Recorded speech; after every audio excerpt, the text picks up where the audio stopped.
Selamat siang, Bu Resti. Selamat siang, Bu Hartati. Apa kabarnya nih, Ibu Resti sekarang?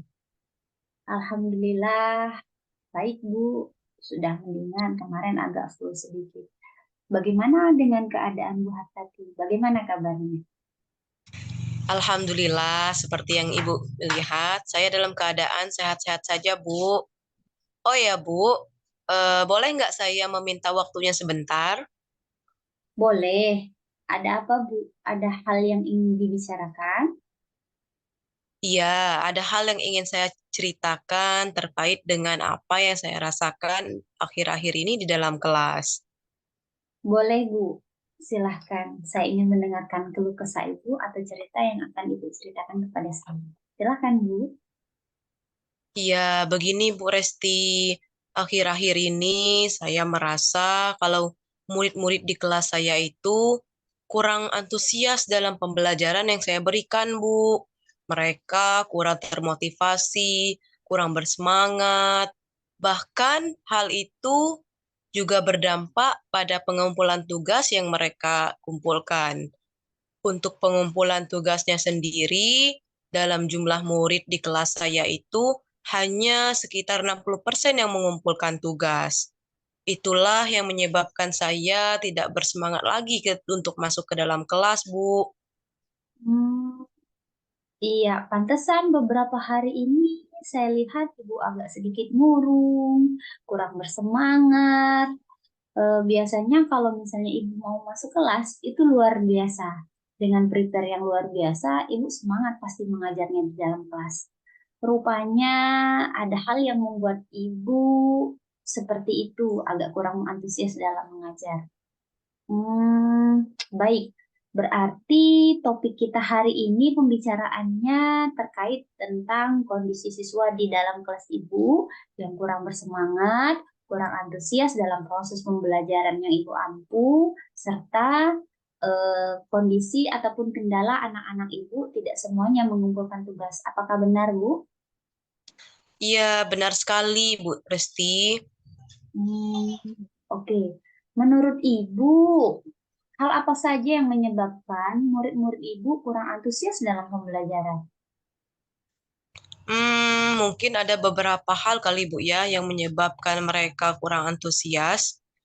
Barangkali karena pembelajaran yang saya berikan itu, Bu Resti, pembelajaran yang saya berikan itu mungkin terlalu monoton, sehingga mereka cepat bosan ketika menerima pembelajaran dari saya.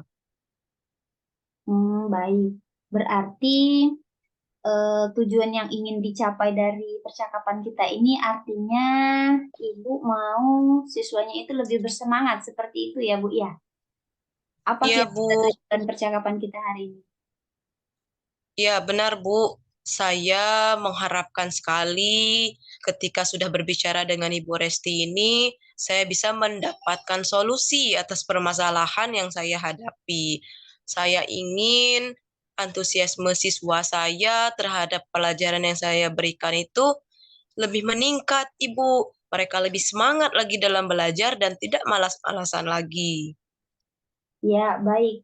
Kalau perlu saya ketahui, saya ingin tahu bagaimana kira-kira situasi dan kondisi ketika Ibu mengajar di dalam kelas. Biasanya kalau saya lagi mengajar di dalam kelas, itu saya itu lebih mendominasikan kelas, Bu. Jadi, Kak, saya itu ketika mengajar siswa dan siswi saya itu lebih banyak berbicara ketimbang siswa-siswinya. Mungkin hal itu yang menyebabkan siswa-siswi saya itu kurang energik, kurang aktif dalam pembelajaran. Berarti Ibu masih menggunakan metode konvensional ya.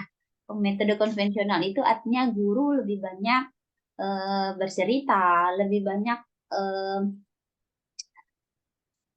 mengeluarkan pendapat, bukan kepada student center ya Bu ya, seperti itu.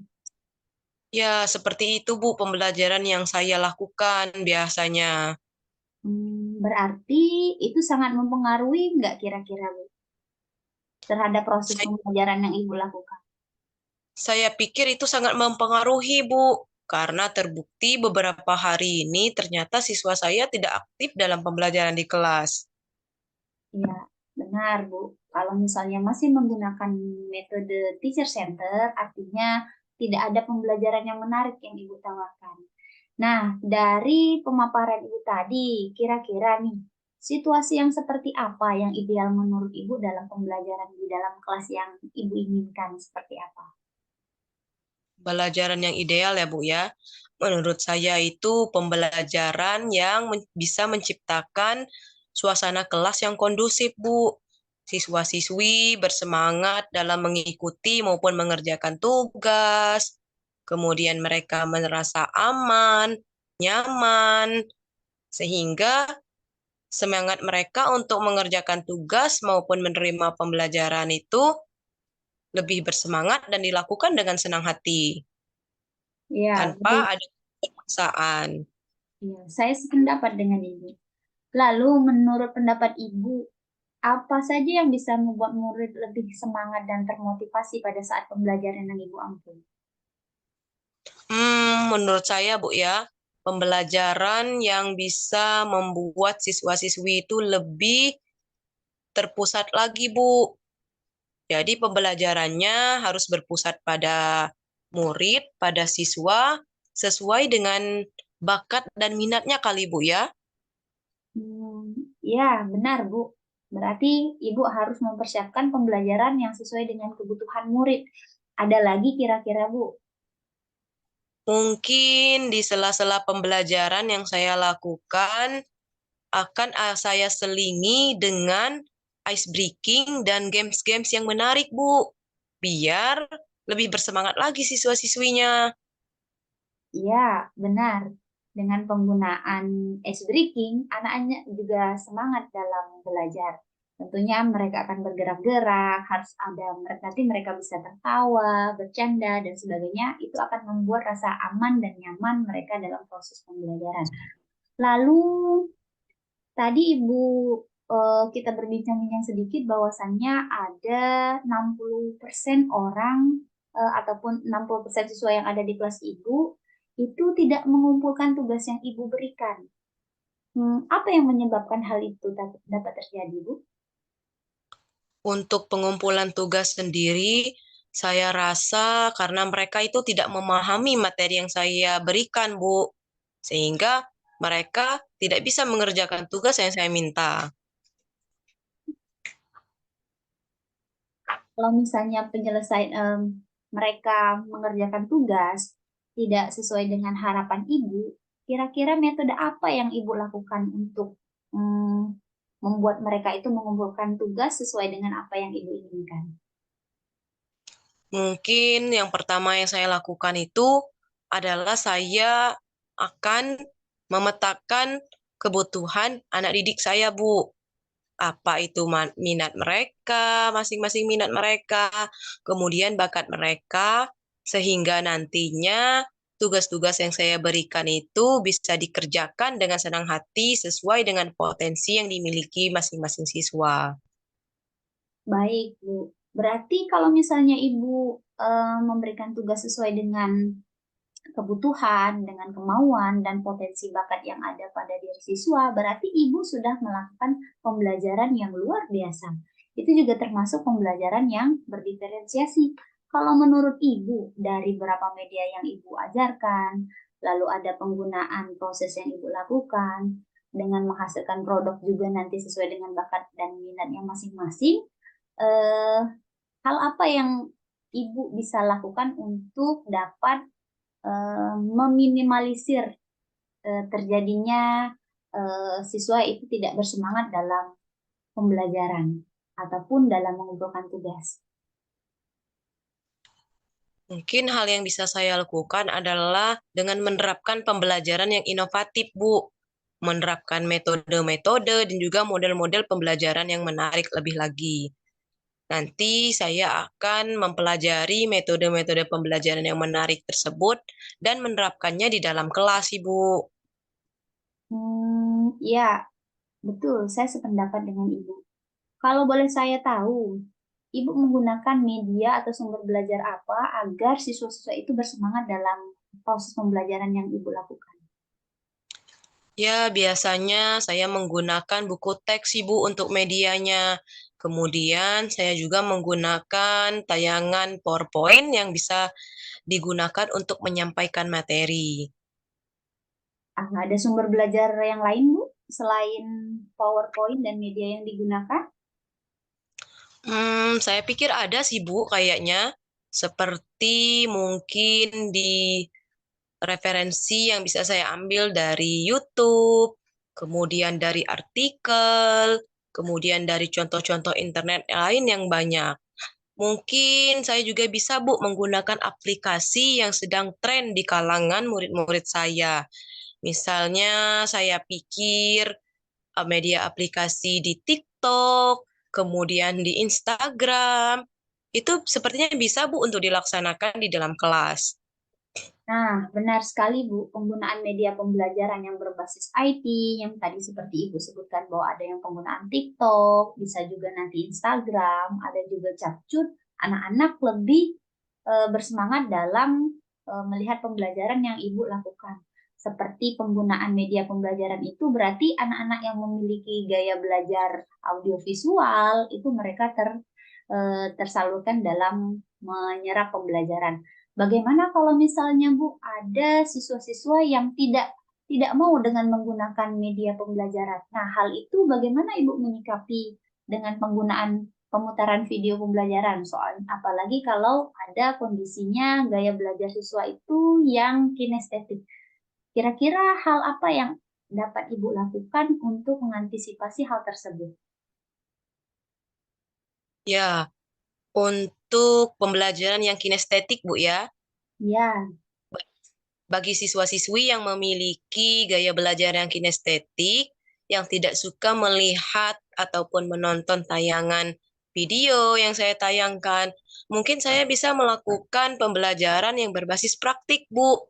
Praktik di sini artinya siswa dan siswi itu dituntut untuk bergerak, melakukan sebuah aktivitas yang pastinya juga sesuai dengan bakat dan minat yang ia miliki, Bu. Jadi di sini untuk pembelajaran kinestetik itu bisa dengan cara memperagakan langsung di depan siswa dan juga mencontohkan siswa untuk melakukan hal yang seperti yang saya lakukan. Seperti itu sih Bu, kalau pembelajaran kinestetik itu menurut saya. ya, berarti untuk kebutuhan belajar siswa sesuai dengan gaya belajarnya, nanti Ibu akan penuhi ya, Bu ya. Betul atau tidak?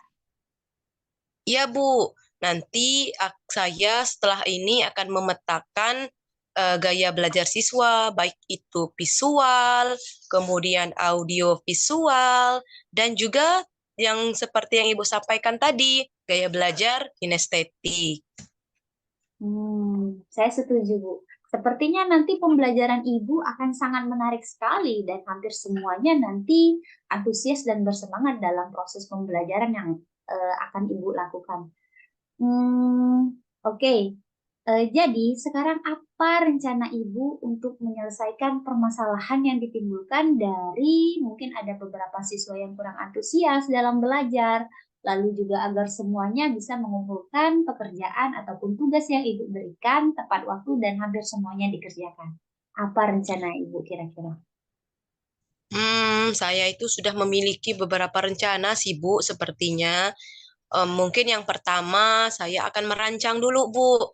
Merancang pembelajaran yang menyenangkan, kemudian menyusun perangkat pembelajaran, kemudian saya nanti akan memetakan kebutuhan siswa masing-masing, kemudian bisa juga saya lakukan dengan menggunakan sumber belajar yang beragam tadi, Bu, untuk memancing rasa ingin tahu siswa, kemudian saya bisa juga di sela-sela pembelajaran itu nanti akan saya selingi dengan ice breaking dan juga games-games yang menarik.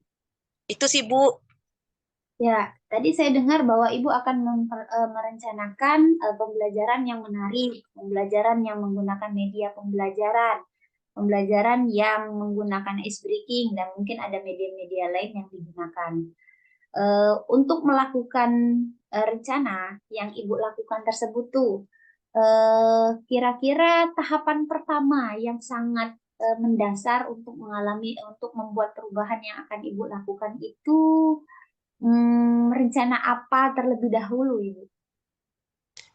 Ya, untuk rencananya mungkin yang pertama kali itu Bu, saya akan berkolaborasi dulu dengan kepala sekolah saya, menanyakan terkait dan juga berdiskusi terkait hal ini. Kemudian bisa juga nanti saya komunikasi dengan rekan sejawat yang ada di sekolah saya, Bu. Sehingga mereka bisa membantu saya, bisa sharing juga terkait dengan pembelajaran di kelas yang mereka ampuh juga di mata pelajaran yang lain. Ya, saya setuju dengan pemikiran Ibu. Bahwasannya segala sesuatu yang terjadi di sekolah kita harus komunikasikan terlebih dahulu dan berkolaborasi dengan kepala sekolah agar rencana yang akan kita lakukan berjalan dengan lancar. Nah, bagus sekali rencana Ibu. Kapan kira-kira Ibu mau melakukan? Secepatnya, Bu. Mungkin dalam minggu-minggu ini akan saya coba terapkan setelah berdiskusi dengan kepala sekolah, dengan rekan sejawat saya. Mungkin saya akan langsung menerapkannya di dalam kelas. Baik. Em, untuk menerapkan pembelajaran di dalam kelas, apa yang bisa menjamin hal itu berjalan dengan lancar? Agar bisa berjalan dengan lancar, apa yang sudah saya susun, sudah saya rencanakan, pastinya harus ada konsisten dulu, Bu, dalam diri saya. Bagaimana saya harus selalu dan selalu merancang pembelajaran yang menarik dan tidak bosan-bosan menerapkannya.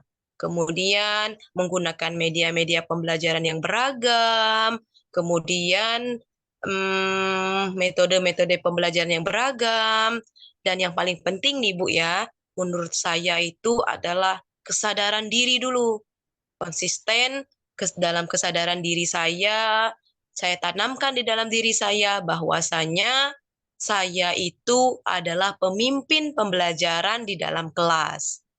Itu sih, Bu. Baik, Bu. Benar kata Ibu. Guru adalah salah satu agen transformasi ataupun pemimpin pembelajaran yang berada di dalam kelas. Dalam proses pembelajarannya itu, pastinya guru ingin mendapatkan ataupun ingin memberikan hal yang terbaik untuk anak-anaknya dalam proses pembelajaran dan memerdekakan murid dalam belajar. Ya, saya sangat setuju dengan rencana Ibu. Apa kriteria yang diinginkan Ibu ketika sudah melakukan proses pembelajaran dengan baik? Kriteria apa yang Ibu inginkan ataupun yang ingin Ibu capai, standar lah, bisa dikatakan standar Ibu ketika pembelajaran itu berhasil Ibu lakukan? Untuk pembelajarannya itu sendiri ada beberapa kriteria sih Bu ya untuk mencapai suatu keberhasilan. Mungkin saya nanti akan melihat kemudian mengobservasi perilaku dari siswa-siswi saya. Nah, seandainya penerapan metode-metode pembelajaran ini bisa berhasil, tentunya murid-murid lebih bersemangat lagi, iklim di kelas itu lebih kondusif lagi, kemudian tugas-tugas yang saya berikan itu bisa dikerjakan, anak-anak bisa paham materi yang saya jelaskan. Seperti itu, Bu. Iya, Mungkin bisa dikatakan berhasil apa yang sudah saya rencanakan ini. baik. Berarti Ibu harus menggunakan lembar observasi yang digunakan Ibu apabila siswa ada mengalami peningkatan atau tidak. Contohnya, misalnya anak-anak antusias atau tidak, berikutnya ada mengumpulkan tugas atau tidak. Berarti Ibu harus menggunakan lembar observasi yang Ibu gunakan. Kriterianya sudah. Kira-kira ada hal yang lain lagi tidak, Bu ya? Hmm, Mungkin komitmen juga, Bu ya. Selain itu, komitmen saya agar selalu memberikan pembelajaran yang lebih asyik lagi dan lebih menciptakan kelas yang kondusif dan menyenangkan bagi siswa saya. Baik, Bu. Sekarang saya ingin mengetahui kira-kira apa komitmen Ibu terhadap rencana yang akan Ibu buat. Ya, komitmennya itu sendiri yang saya tanamkan di dalam diri saya itu adalah bagaimana saya itu harus konsisten membuat murid-murid saya senang dalam kegiatan eksplorasi materi. Saya juga konsisten dalam memperbaiki diri saya menjadi lebih baik lagi, meningkatkan kompetensi yang ada dalam diri. Pastinya harapan saya murid-murid bisa mengerjakan tugas dengan aman, dengan nyaman, dengan menyenangkan, dan juga terkait dengan pengumpulan tugas nih Bu ya, tanpa ada paksaan dari saya lagi.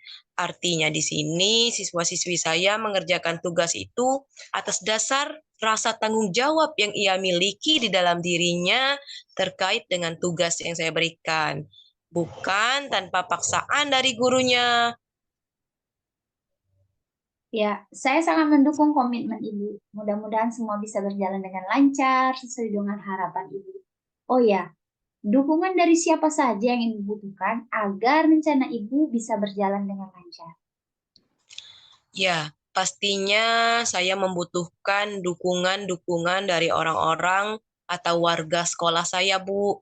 Semisalnya tadi yang sudah saya jelaskan, itu nanti saya akan berkolaborasi terlebih dahulu dengan pemimpin sekolah kami atau kepala sekolah kami.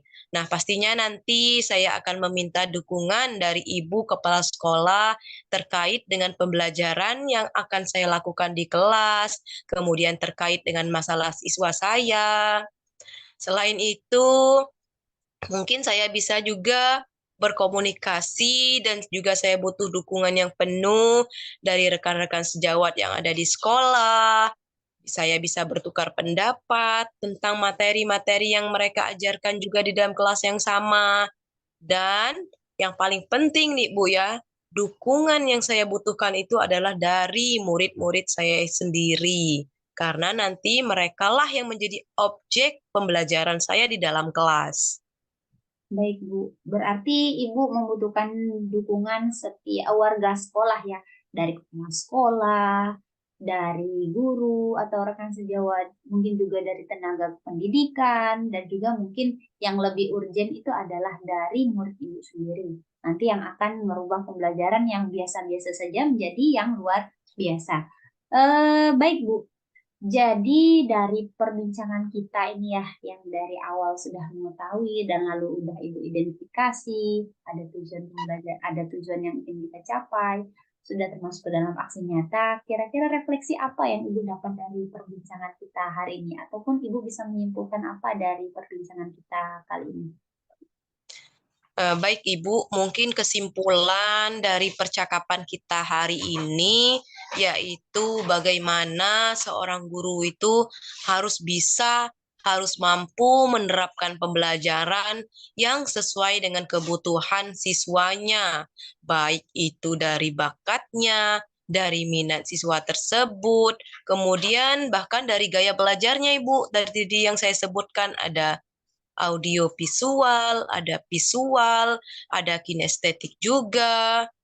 Kemudian selain itu, selain memetakan kebutuhan siswa, mungkin media-media pembelajaran, penggunaan media, dan juga metode yang lebih menarik, lebih bervariasi, itu ternyata bisa menciptakan atau membuat siswa-siswi kita itu lebih bersemangat dan termotivasi lagi untuk belajar.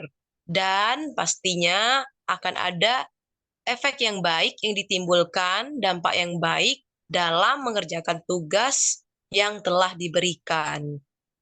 Ya, benar sekali ya apa yang Ibu katakan. Dengan sebagai guru, kita harus memberikan situasi dan kondisi pembelajaran yang nyaman untuk siswa dalam belajar.